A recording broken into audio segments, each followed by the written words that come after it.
पिता रोटी है, कपड़ा है, मकान है। पिता नन्हे से परिंदे का बड़ा आसमान है। पिता है तो बच्चे के सारे सपने हैं। पिता है तो बाजार के सब खिलौने अपने हैं। नमस्कार, हूँ चिराग मकवाणा। ઇન્સ્પિરેશન વર્લ્ડમાં તમારું મોસ્ટ વેલકમ। આજે આપણે પિતાની થોડી હકીકતો વિશે જાણવાના છીએ। હા, પિતા વિશે જેટલું પણ કહી શકાય એટલું ઓછું।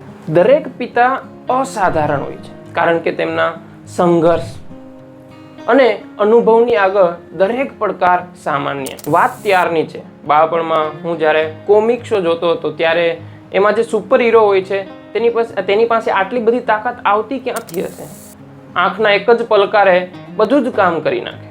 સમય વીતતો ગયો અને હું થોડો સમજદાર અને હોશિયાર બન્યો। ઘરની સ્થિતિ સામાન્ય હતી। ઘર ખર્ચ માટેનું જે કંઈ ખેંચતાણ છે દર મહિને રહેતું। જીવનના આ પડાવમાં ગાઢ વાદળની જેમ લાગતું હતું કે અમે કઈ રીતે આગળ વધીશું। ઘણીવાર થયું કે પિતાને જઈને કહું, પણ હિંમત જ ના ચાલે। ઘણીવાર હું હેરાન પણ થયો કે અમારી વાત સાંભળ્યા વગર અમારી જે કંઈ ઈચ્છાઓ છે તે પૂરી કરી નાખે। ઘરનું ભાડું, સ્કૂલ ફીની ચૂકવણી, ગ્રાન્ટની ચૂકવણી, સાથે સાથે બાળકની કેટલીક જરૂરિયાત જે મધ્યમ વર્ગીય પરિવારને પૂરી કરવી ખૂબ જ મુશ્કેલી પડતી હોય છે। અમને નથી ખબર કે સંઘર્ષોના આ વાવાઝોડામાં પિતાજી આટલા અડગ અને સંવેદનશીલ બની રહ્યા। આજે જ્યારે આપણે નોકરી કરી રહ્યા છીએ ત્યારે બાળકો અને પત્નીની ડિમાન્ડને ધ્યાનમાં રાખીને જો આપણે જોઈએ તો ત્યારે આપણને ખબર પડે છે કે હકીકતમાં સુપર હીરો તો આપણા પિતા જ હતા।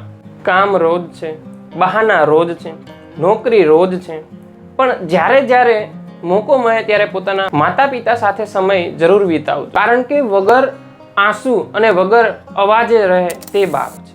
બાળકની બધી જ તકલીફોને પોતાની ગંજીમાં પહેરી લે તે બાપ છે। વાર વિચારું છું કે પિતાએ કોઈ ઉચ્ચ સંસ્થામાંથી MBA નથી કર્યું, તો પણ તેનામાં ગૃહસ્થી, અનુશાસન, પારિવારિક, સામાજિક જેવા બધા જ ગુણો છે।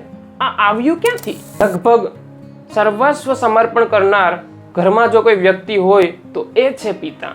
શું કહું એક પિતાજી વિશે, કારણ કે એ આપણા સુપર હીરો છે। તો મિત્રો, વિડીયો ગમે તો લાઈક, શેર એન્ડ સબસ્ક્રાઈબ કરવાનું ભૂલતા નહીં।